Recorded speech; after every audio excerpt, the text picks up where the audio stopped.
সংখ্যানুপাতিক নির্বাচনী ব্যবস্থা দেশে ঐক্যের পরিবর্তে বিভক্তিমূলক সমাজ এবং অস্থিতিশীল সরকার সৃষ্টির কারণ হয়ে উঠতে পারে কিনা ভেবে দেখার জন্য আমি সকল রাজনৈতিক নেতৃবৃন্দকে বিনীত আহ্বান এবং অনুরোধ করব। কোন কোন রাজনৈতিক দল সংখ্যানুপাতিক নির্বাচনী ব্যবস্থার দাবি তুলেছেন।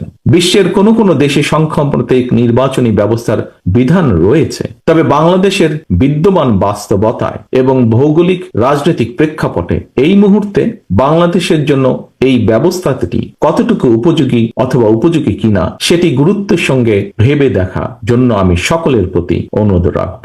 বাংলাদেশের গণতান্ত্রিক বিধি ব্যবস্থাকে শক্ত ভিত্তির উপর প্রতিষ্ঠিত রাখতে হলে, বাংলাদেশকে তাবেদার মুক্ত রাখতে হলে এই মুহূর্তে জনগণের ঐক্য সবচাইতে বেশি প্রয়োজন। কিন্তু সংখ্যানুপাতিক নির্বাচনী ব্যবস্থা দেশে ঐক্যের পরিবর্তে বিভক্তিমূলক সমাজ এবং অস্থিতিশীল সরকার সৃষ্টির কারণ হয়ে উঠতে পারে কিনা এই বিষয়গুলো গুরুত্ব সহকারে আরো একবার ভেবে দেখার জন্য আমি সকল রাজনৈতিক নেতৃবৃন্দকে বিনীত আহ্বান এবং অনুরোধ করছি। সংখ্যানুপাতিক নির্বাচনী ব্যবস্থার আড়ালে পুনরায় দেশের রাজনীতিতে নিজেদের অজান্তেই পতিত পরাজিত পলাতক ফ্যাসিস্ট অপশক্তির পুনর্বাসনের পথ সুগম করে দেওয়া হচ্ছে কিনা এই বিষয়টিও আমাদের প্রত্যেকের অত্যন্ত সিরিয়াসলি ভাবা দরকার। আমি মনে করি নিত্য নতুন ইস্যু যদি আমরা সামনে নিয়ে আসতে থাকি, এর সুযোগে ষড়যন্ত্রকারীরা আবারও মাথা চাড়া দেওয়ার সুযোগ পাবে। গণতান্ত্রিক রাজনৈতিক দলের প্রিয় সহকর্মী বৃন্দ,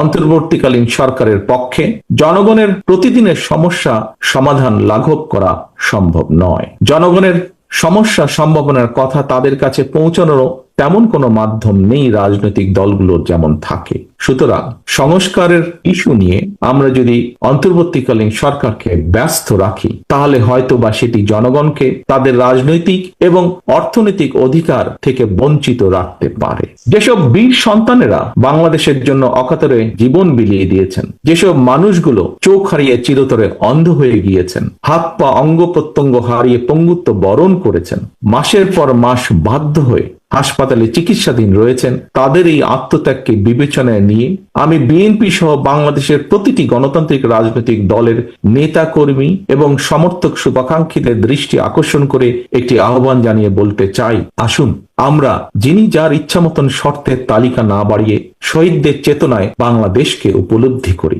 চোখ হারানো যোদ্ধার অন্তর্দৃষ্টি দিয়ে বাংলাদেশকে দেখার চেষ্টা করি। চিকিৎসাধীন এবং আহতদের আর্তনাদের সঙ্গে একত্রিত হয়ে শহীদদের আকাঙ্ক্ষার আলোয় বাংলাদেশকে আমরা গড়ে তুলি।